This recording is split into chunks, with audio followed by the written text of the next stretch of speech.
Where do I start?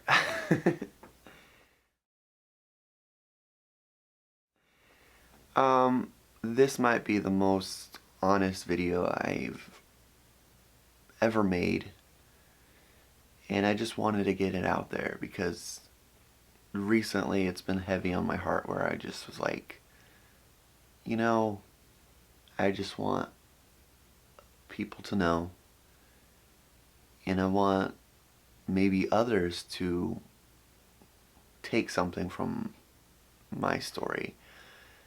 And I guess I don't know where to start, so I'm just gonna ramble on, so forgive me if I'm all over the place. Recently I just turned 30 years old, and it's been making me really reflect on life and why I'm here and why I'm still here, and that my purpose and my journey is not over yet.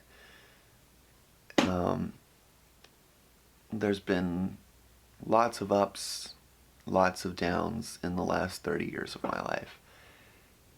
And it all has made me who I am today. When I first came into this world, I was a really sick child. I was born a premature baby, and my heart didn't fully develop yet. In fact, I had multiple holes in my heart. I had a vein connected on the wrong side of my heart, and I basically was born with a congenital heart defect. And the chances of survival were somewhat slim.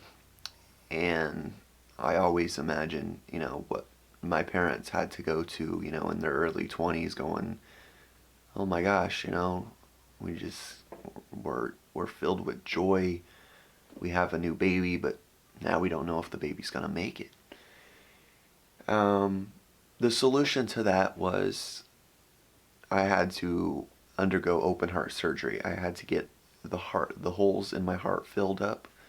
So my heart, as it grows, I wouldn't have breathing problems. And so I had to undergo open heart surgery. And I think the ironic thing about what I went through with open heart surgery is when they cut open my chest, they made an incision that was in the shape of a cross. Now, whether you believe or not, historically, there was a figure named Jesus Christ. And as a Christian, we believe that Jesus died on the cross for us, for our sins. And it always stuck with me as a young child. Like, I'd walk around and be like, look, I have a Jesus cross on my chest. And I had a neighbor who would always tell me there was a reason why there was a cross-shaped scar on my chest. And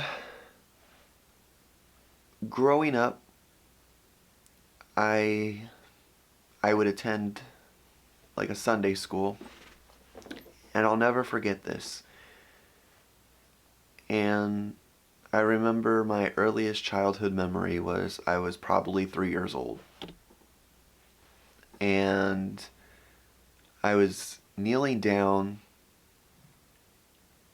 in a Sunday school room, and there was a felt board, and it had all these biblical figures, and I just remember gravitating towards Noah for some reason.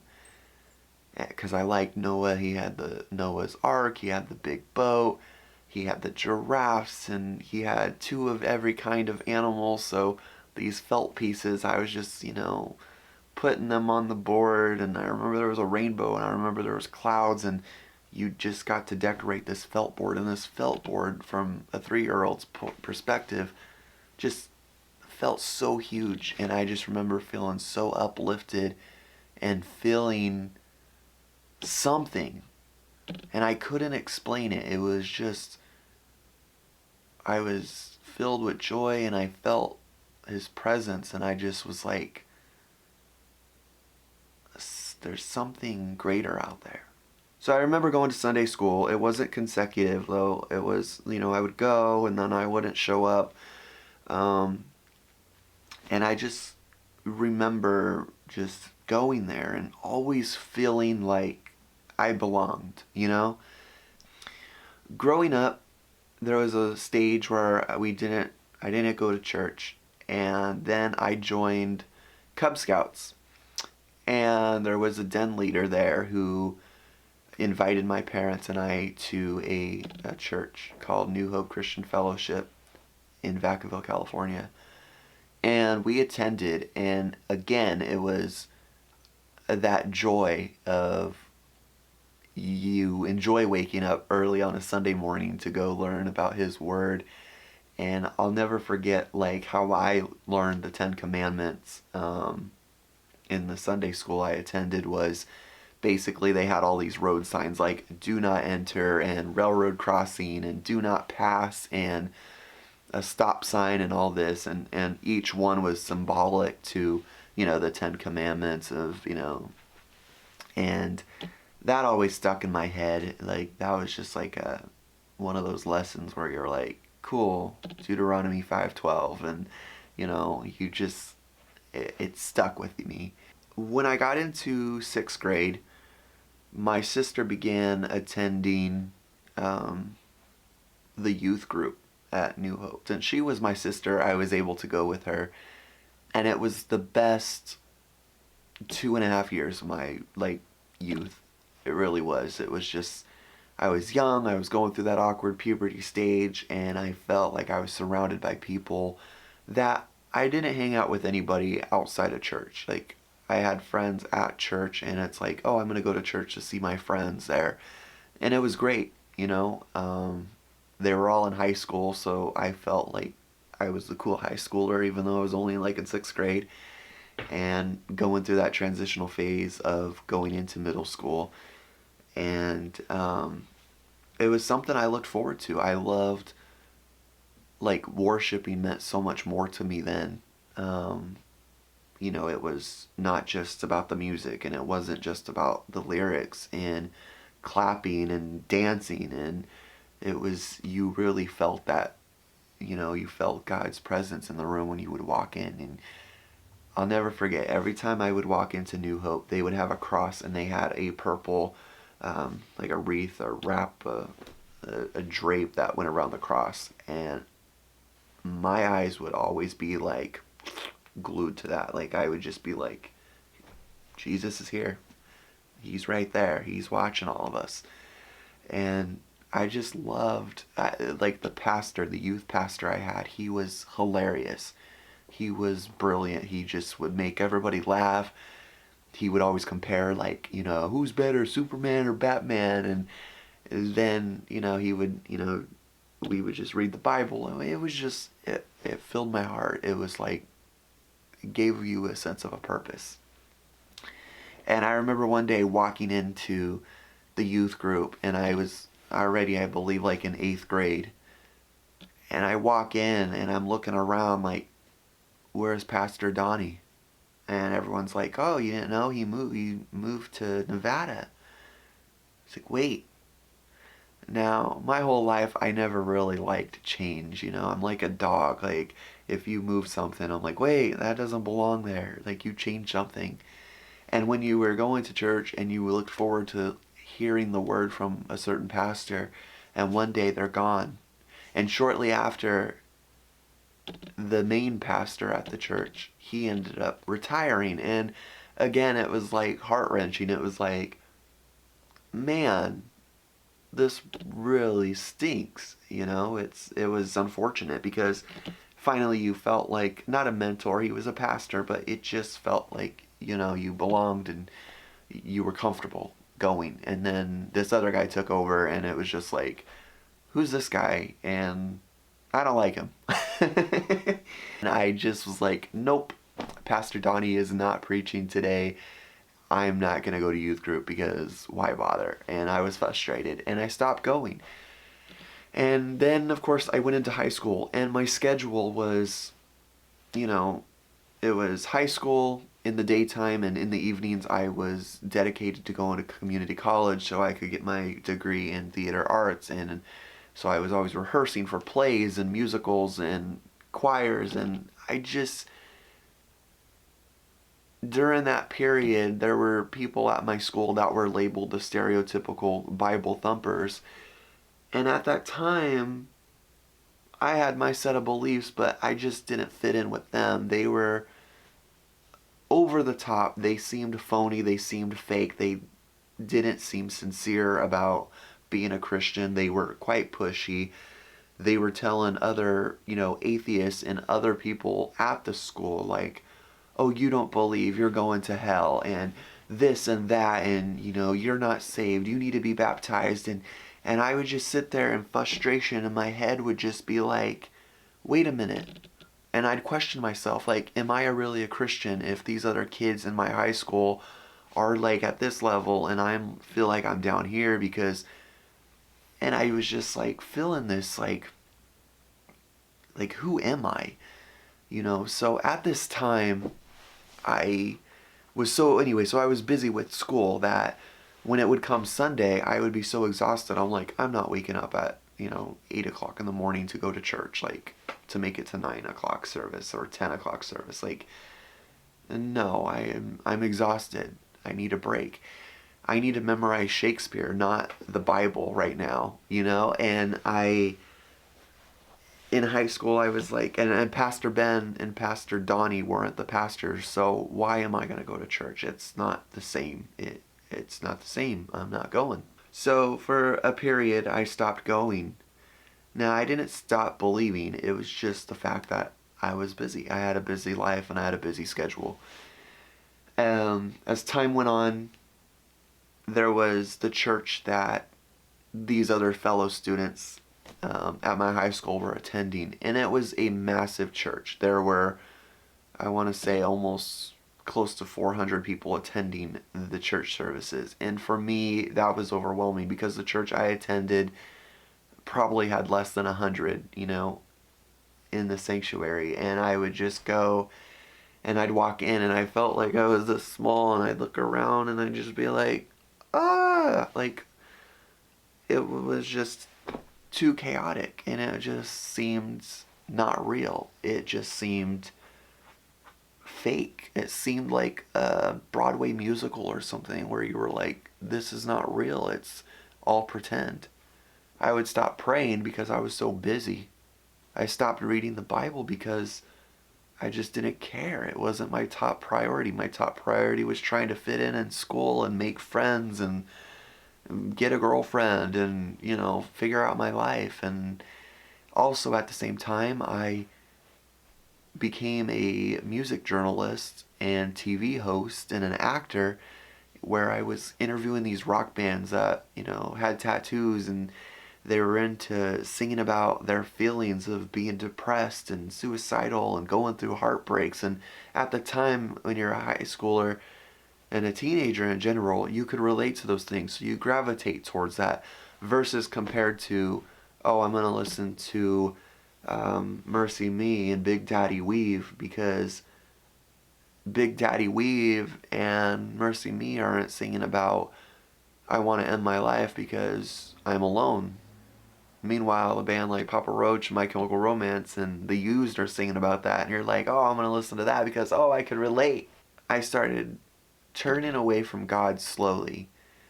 Things were happening in my life. I went through a horrible breakup my senior year of high school where I was at the point where I wanted to end my life. And I was just like, is there really a God? Because I'm not getting my way. And I'm like, I wanted to marry this person, grow up, have kids, move to New York City, live in a studio apartment like they did in Friends, and just I had this whole idea in my head of what I wanted at the time, and God had different plans for me, and things ended, and so tragically, like a Romeo and Juliet story, where I was like, how could God be real? How could Jesus be real if he's taken away someone that I love? In my early 20s, I was almost about to turn 21, and I lost my grandfather. And that killed me inside too, and that made me think a second time in my life where I was like, this isn't fair, God. Like, why would you take my grandfather away from me? Because he's supposed to be there at my wedding when I do get married one day. When I turn 21, he's going to have like the first beer with me, and I'm going to sit across the table from him and have a beer, and we're just going to laugh, even though he's, almost 70 years old, and we're going to.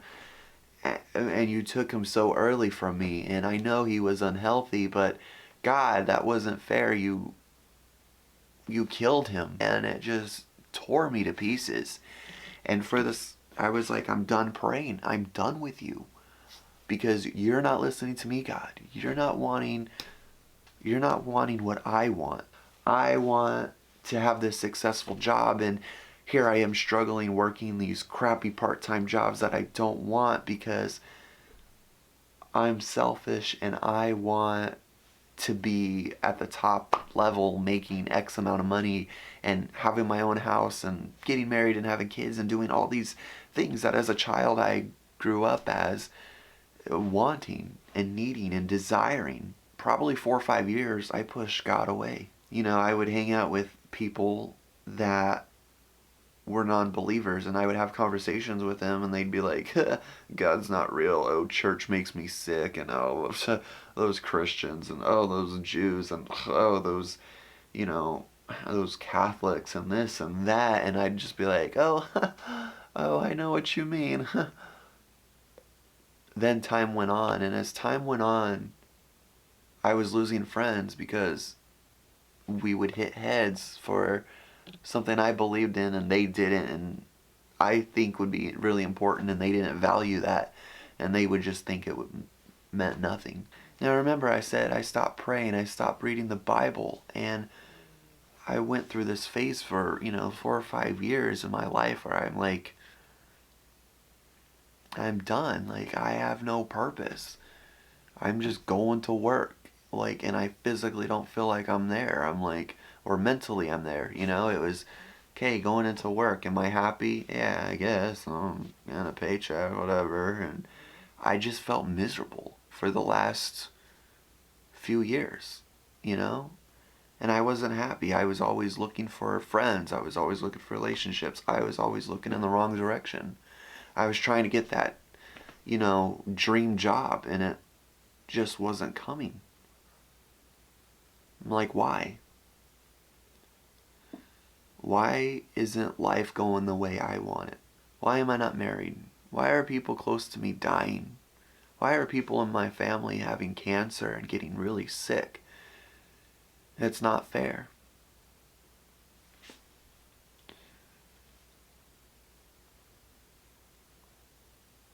And then one year I moved from California to the East Coast. And my sister and I were in the car. And we were driving, and I'll never forget this night. We were driving in the car, and we just had a flashback, and I was telling my sister, I go, remember when we were in youth group and we had so much fun? Going to church, it was fun, the pastor was humorous, and we had a good time. And she goes, yeah, I kind of miss that. And I said, so do I. And I started looking for a church. And we drove past a church. And my sister pulls into the parking lot and she says, I'm going to run in and just grab a flyer and see when their services are and what kind of groups they have. And I remember attending. It was Easter of 2016. My sister went for a few weeks prior to that, and she goes, it's okay, you can come, you'll enjoy it. And when I went, I was in this like shell bubble, and I was shy, and I was kind of like, oh, hi, I'm here. And I would attend a couple weeks, and then I would get busy, I'd get a job, and I couldn't commit and attend every weekend. But all of a sudden something clicked and everything started to come back into place. In the church, the pastor Mark said something, and he said, faith was made to be public. And growing up, I've always, not was embarrassed, but I was always afraid of what other people would say. I was always afraid of that judgment of, oh, you're one of those Christians. Oh, you're one of those. Oh, you believe in that? Oh, you really think that happened in the Bible? Oh, you think you're here for a reason? You think you're here for a purpose? You think a man or a woman, a spirit, has a plan for you? You're against this. You're against that.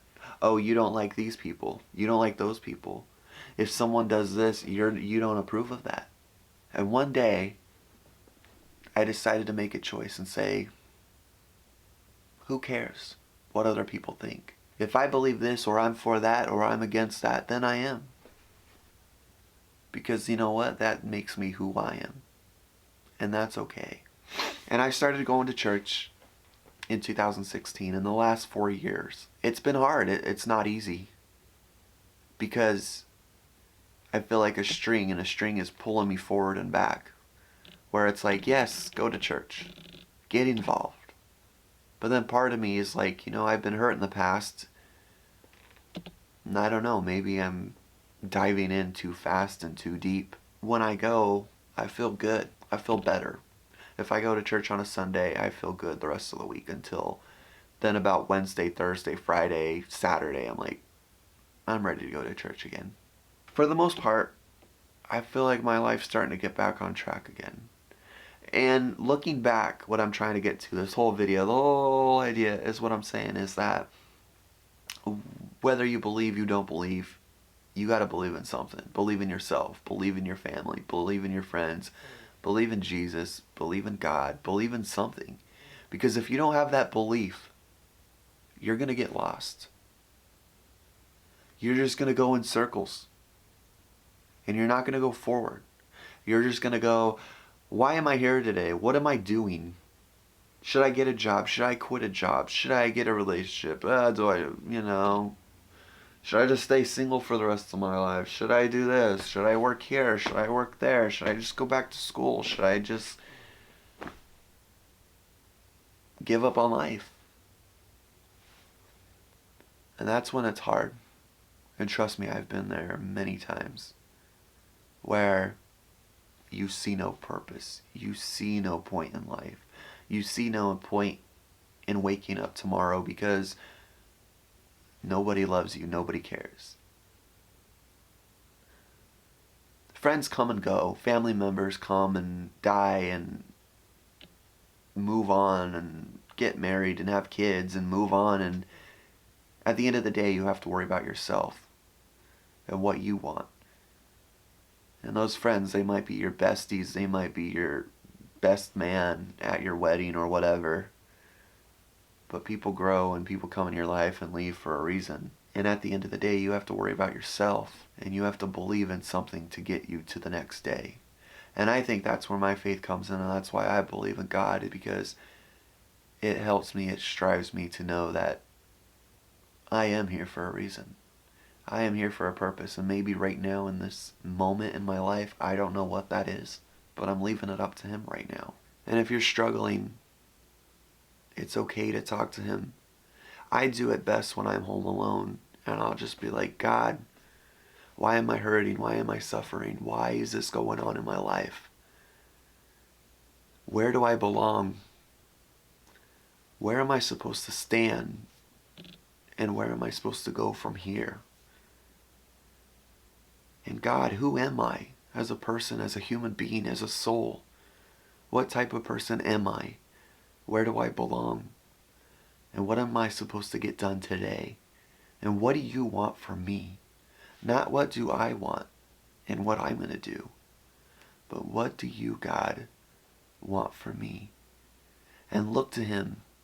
Look to Him for guidance. He'll have your guardian angel lead you there. Just like the angels that came down and told Abraham that he will have a child when he thought that it was impossible. Just like the angel that came and talked to Joseph and said, you are going to have a child and you're going to name him Emmanuel. And that means God is with us and His name will be Jesus Christ. if you believe in something, you will achieve so much more in life than just shrugging and being unsure. And recently, I've connected with some of the best people I've met. And the right people. The right people with the right mindset, like-minded views and feelings. And let me tell you something, it feels really great. It makes me happy. I'm smiling more. I'm popping out of my bed faster. Can't even wait to wake up, do my life, and run to God at the end of the night and be like, God, thank you. Thank you for making these thoughts of feeling lonely and depressed and unsure about my life, and instead turning that around and going, God, I feel great. I feel good right now. I'm at a good spot. And I don't ever want to go backwards. And I decided that a couple nights ago, like, I don't want to go backwards anymore. I'm too old to do that. Where I'm like, oh, I'm going to stop praying. I don't have time to read the Bible. I'm not going to go to church next week because of this, or I'm too busy. I'm done with the excuses, and I want to change my life for the good, for the better. I want to be the best person I could be. And I don't know what the point of this video was, but I just wanted to vent and get that out there. And maybe you guys can comment and leave me feedback and be like, let me know your thoughts. As a Christian, as a non-Christian, whatever. Just know that you are loved. Even if it doesn't feel like you are. Keep believing. Keep moving forward. Because that's what He wants. Thanks.